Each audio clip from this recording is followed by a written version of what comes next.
네, 말씀을 전하도록 하겠습니다. 우리 앞을 보시고요. 우리 말씀의 제목을 같이 한번 읽습니다. 우리 읽습니다. 시작. 말씀을 따라가는 것이 동역입니다. 아멘. 말씀을 따라가는 것이 동역입니다. 라는 제목으로 하나님의 말씀 전하도록 하겠습니다. 우리 앞뒤 잡아 보시고 우리 마음을 다해서 축복하겠습니다. 사랑합니다. 축복합니다. 사랑합니다. 축복합니다. 네, 오늘 우리 찬영이 가족 같이 함께 예배 드리고 있습니다. 우리 박수로 축복할까요? 네, 맞습니다. 축복합니다. 네, 이따 예배 끝나고 인사 나누시길 바랍니다. 벌써 2월 둘째 주일 오늘 예배 동참하신 우리 모든 가족들 축복하고요. 오늘도 선포되는 말씀을 통해서 하나님께서 주시는 위로와 회복을 누리시기를 주님의 이름으로 축원을 드립니다. 아멘. 올해 우리 교회 목표는 하나님과 동역하는 교회가 되는 것이지요. 하나님과의 동역이란 하나님의 일을 하나님과 함께 하는 것입니다. 그럼 뭐가 하나님의 일이라고 했죠? 교회 일만 하나님의 일이 아니죠. 우리가 무엇을 하든지 하나님의 영광을 위해서 하고 있다면 그 일은 하나님의 일이 됩니다. 반면에 저 같은 목사가 아무리 열심히 목회해도 이 목적이 나를 위한 것이라면 그것은 하나님의 일이 될 수 없어요. 오직 하나님의 영광을 위해서 할 때 하나님께서 그 일을 통해서 역사해 주시는 것입니다. 그래서 저는 올 한해 여러분 모두가 하나님과 동역하는 교회, 서로 동역하는 지체들 되길 바랍니다. 그래서 하나님께 함께 쓰임받는 저와 여러분 되시기를 주님의 이름으로 축원을 드립니다.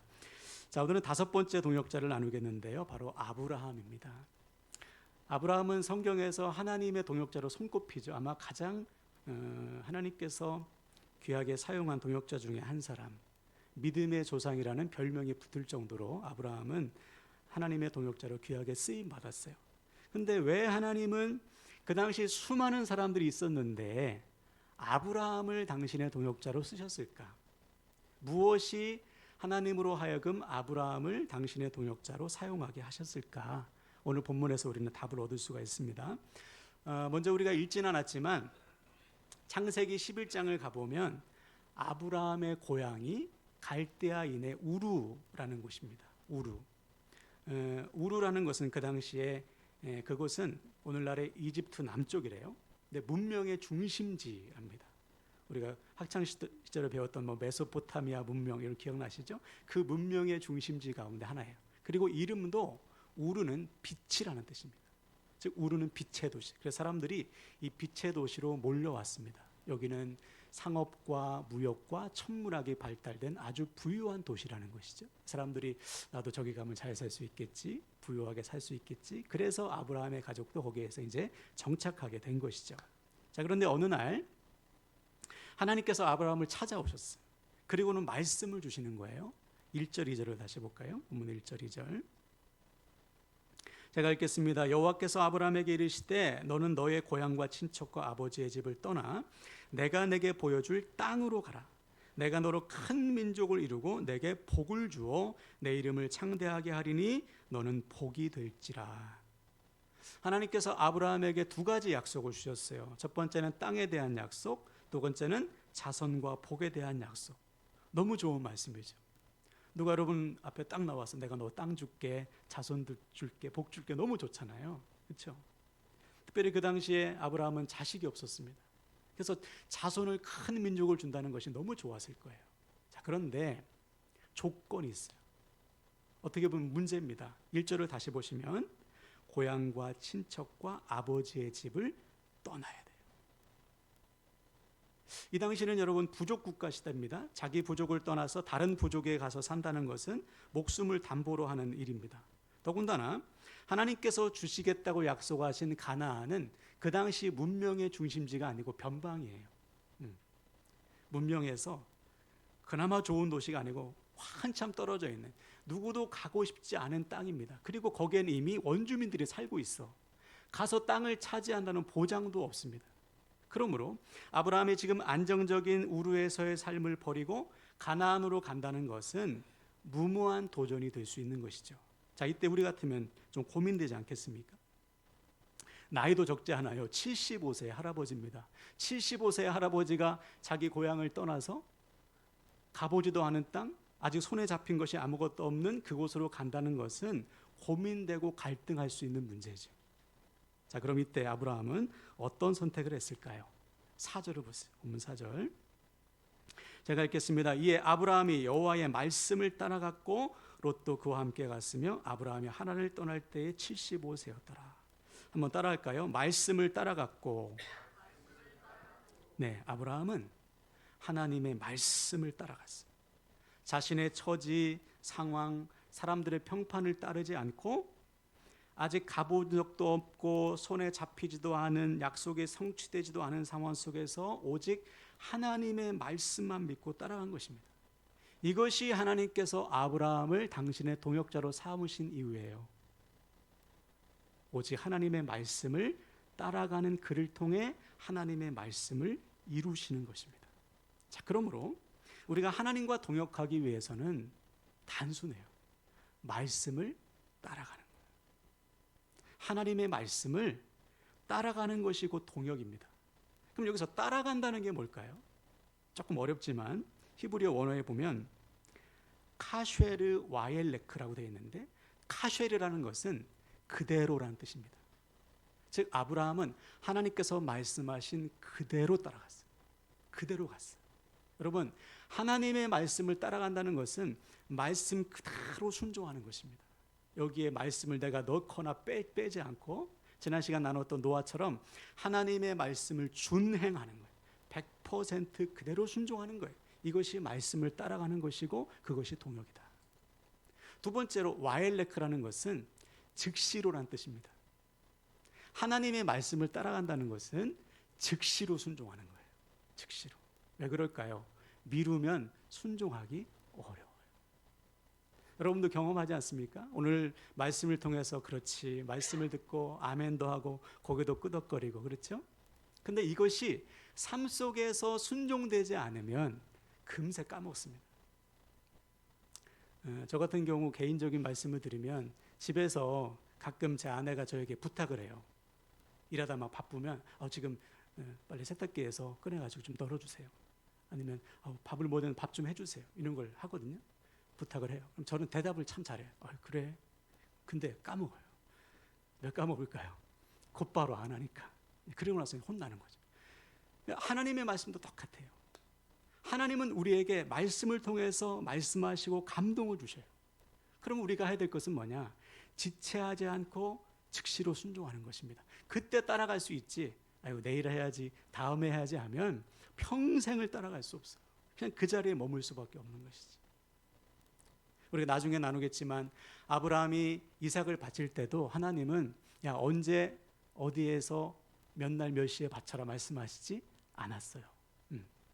근데 아브라함은 그 말씀이 떨어지자마자 다음 날 아침 일찍 이삭과 함께 출발합니다. 왜 그랬을까요? 미루면 순종할 수 없다는 것을 아브라함은 알고 있는 거예요. 자신의 인생을 돌아보면서 내가 미뤄서 순종한 적이 없지, 곧바로 순종해야지. 그래서 순종하게 된 것이죠. 우리도 마찬가지. 여러분, 하나님의 말씀이 떨어졌을 때 곧바로 순종하시길 바랍니다. 그래서 지체 없이 말씀을 따라가는 하나님의 동역자들 되시기를 주님의 이름으로 축원을 드립니다. 자, 그럼 여기서 우리는 보다 좀 근본적인 질문을 해야 됩니다. 왜 아브라함은 하나님의 말씀을 따라갔을까? 빛의 도시인 우르에서의 안정적인 삶을 포기하고 왜 가보지도 않은 약속의 땅 가나안 땅을 향해 갔을까? 무엇이 아브라함으로 하여금 그런 선택과 결단을 하게 했을까? 성경에 보니까 아주 단순하고도 명확하게 그 이유를 말하고 있습니다. 자, 히브리서 11장 8절을 볼까요? 자, 앞을 보고 있습니다. 시작. 믿음으로 아브라함은 부르심을 받았을 때에 순종하여 장래의 유업으로 받을 땅에 나아갈새 갈 바를 알지 못하고 나아갔으며. 아멘. 아브라함이 모든 것을 내려놓고 하나님의 말씀을 따라간 이유는 믿음 때문이라는 거예요. 어떤 믿음일까요? 하나님의 말씀을 따라가는 것이 살 길이구나. 더 나아가 말씀하신 하나님께서 이 말씀을 이루실 것을 믿고 하나님을 믿고 그 말씀을 따라간 거예요. 다른 이유가 없습니다. 말씀을 따라가는 것이 살 길이구나. 그래서 그 말씀을 붙들고 간 것이죠. 바로 이거예요. 하나님을 믿는 자는 말씀을 따라가요. 반면에 안 믿는 사람은 안 따라갑니다. 다른 것을 따르겠죠. 내가 이것이 생명이라고 생각하는 그것을 따라가겠죠. 내 계산과 내 생각과 세상의 풍조를 따라가는 거예요. 그래서 아브라함도 처음에는 사람들을 따라서 어디로 왔던 거예요? 빛의 도시인 우르로 왔던 것이죠. 근데 거기에서 하나님을 만나 이 길이 아니구나. 내가 살 길은 하나님을 따라가는 것이구나. 그래서 미련 없이 다 내려놓고 즉시로 지체 없이 말씀을 따라가게 된 것입니다. 우리도 마찬가지예요. 여러분, 우리가 하나님을 진실로 믿는다면은 하나님의 말씀을 따라가야 됩니다. 왜? 그 길을 가는 것이 살 길임을 믿기 때문에. 자, 그래서 시편 기자는 이렇게 노래했더라고요. 시편 119편 105절 한번 볼까요? 시작. 주의 말씀은 내 발의 등이요 내 길의 빛이니이다. 아멘. 하나님의 말씀은 내 발의 등이요 내 길의 빛이다. 하나님의 말씀을 따라갈 때 우리는 이 인생길을 통과할 수 있는, 길을 잃지 않게 되는 것이죠. 그래서 아브라함은 빛의 도시인 우르를 떠나 빛 대신 하나님의 말씀을 따라갔어요. 이 길은 살 길이 아니기 때문에. 여러분 생각해 보시죠. 깜깜한 밤, 아무것도 보이지 않는데 빛이 비춰요.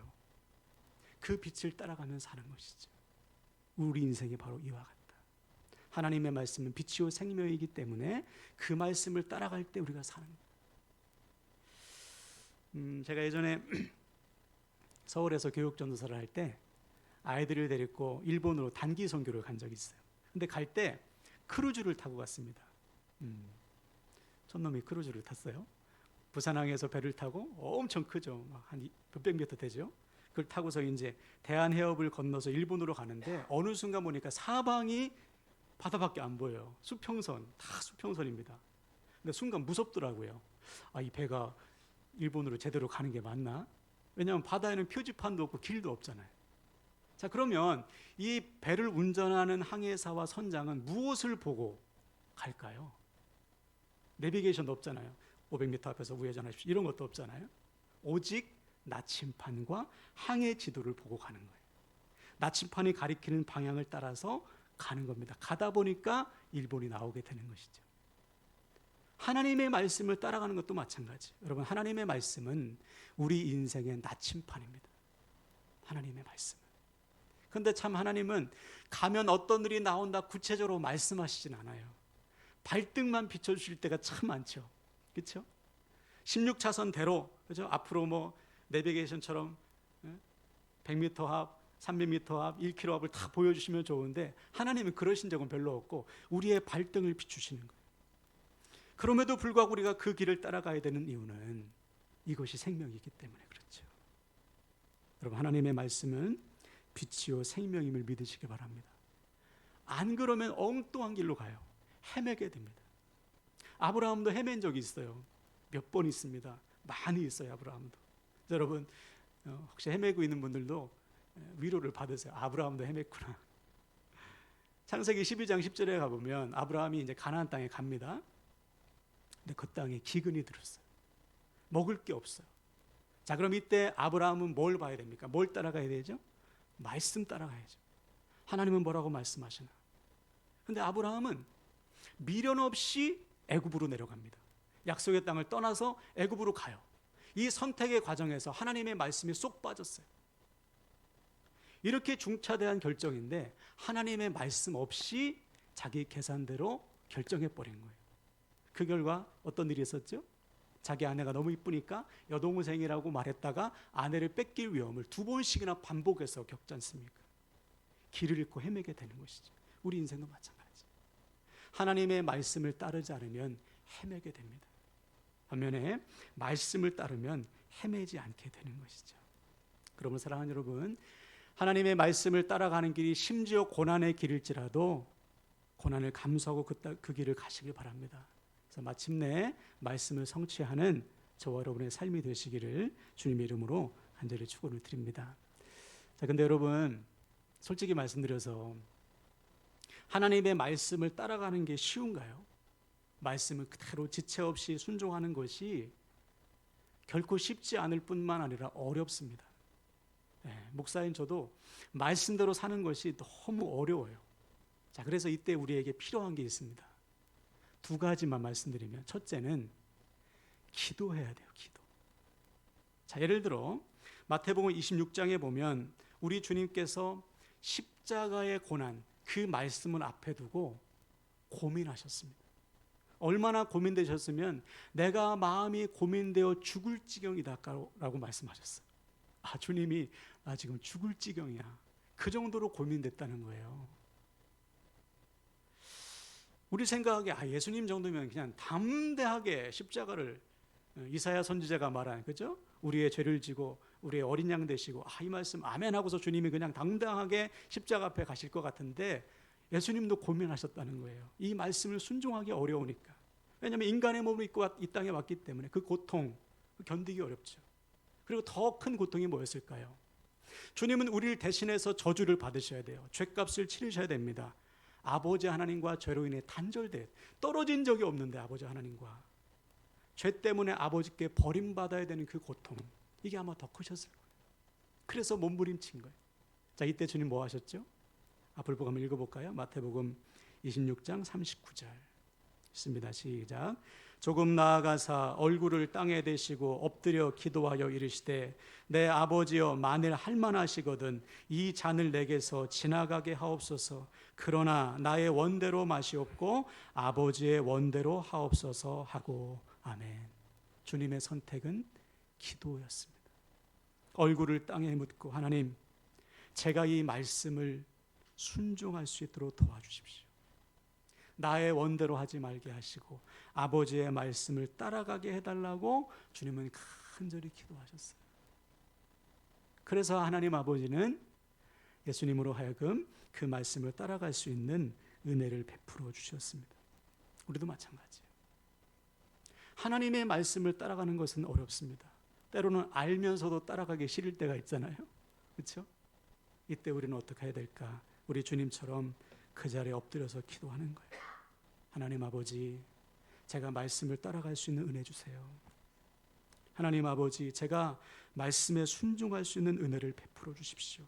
그렇게 기도할 때 우리 하나님은 반드시 우리에게 말씀을 따라갈 수 있는 은혜 주실 줄로 믿습니다. 그래서 우리가 잘 아는 사도 바울도요, 마지막 3차 전도를 마치고 예루살렘으로 가는데 성령께서 알려주잖아. 너 가면 고난당할 거야. 결박을 당할 거야. 자, 이때 사도 바울이 어떤 결정을 했을까요? 알려주셔서 감사합니다. 고난을 피해야지. 그러지 않고요, 고난을 맞섰어요. 그리고서 어떻게 했느냐, 일행들을 먼저 보내놓고 드로아에서 아소까지 약 40km 넘는 그 거리를 홀로 걸었습니다. 왜 홀로 걸었을까요? 하나님과 만나려고, 하나님께 기도하면서 그 길을 걸어간 거예요. 그리고서 내린 결론이 뭐죠? 내가 달려갈 길과 주 예수께 받은 사명, 곧 하나님의 은혜의 복음을 증언하는 일을 마치려 하면은 나의 생명조차 조금도 귀한 것으로 여기지 아니하노라. 하나님, 제가 목숨을 버릴지언정 아버지의 말씀을 따라가겠습니다. 그렇게 결단한 거예요. 기도를 통해. 여러분, 순종하기 어려울 때 하나님과 홀로 서시길 바랍니다. 기도하셔요. 하나님께서 그 길을 따라갈 수 있는 은혜 베풀어 주실 줄로 믿습니다. 두 번째로, 우리가 말씀을 따라가기 위해서는 훈련이 필요해요. 한두 번 갖고는 안 됩니다. 수많은 시행착오를 겪으면서 훈련을 통해서만 되는 것이죠. 무슨 말이냐? 선택의 순간, 고민되는 순간에 다른 것에서 답을 찾지 않고 말씀에서 답을 찾는 거예요.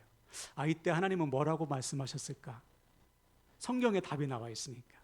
그렇죠? 인생의 모든 답이 성경에 있으니까 이때 하나님은 뭐라고 하셨지? 성경에서 답을 찾고 그 답대로 살아보는 거예요. 이게 훈련입니다. 훈련. 이게 신앙생활이에요. 자, 그래서 시편 기자는 이렇게 고백했습니다.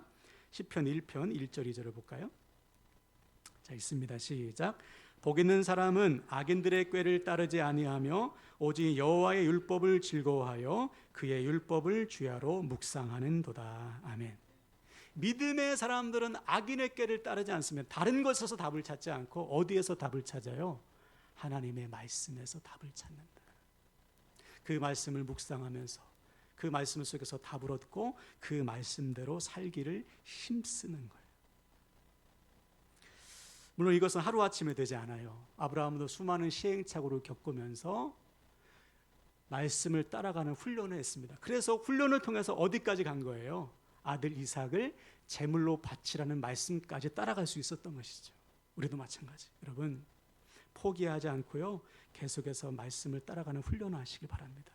그래서 우리의 삶이 어느 한순간도 말씀을 떠나지 않고 말씀을 따라가는 하나님의 동역자들 되시기를 주님의 이름으로 축원을 드립니다. 자, 이 시간 말씀을 마치는데요, 오늘 우리는 하나님과의 동역이 무엇인지 아브라함을 통해서 확인했습니다. 그것은 하나님의 말씀을 따라가는 거예요. 하나님의 말씀을 따라가는 것이 살 길임을 믿고 주신 말씀 그대로 지체 없이 순종하는 것이 하나님과의 동역입니다. 그때 우리는 길을 잃지 않고요, 말씀을 성취하는 인생이 되는 것입니다. 쉽지 않습니다. 기도하셔야 되고 훈련하셔야 돼요. 주님처럼 눈물로 기도하셔야 돼요.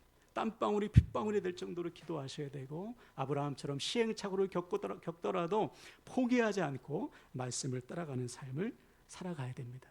그때 하나님은 반드시 우리에게 말씀을 따라갈 은혜를 부어주실 줄로 믿습니다. 그래서 오늘부터 다시 여러분 힘을 내시고 하나님 말씀을 끝까지 따라가는 하나님과의 동역자들 되시기를 주님의 이름으로 축원을 드립니다.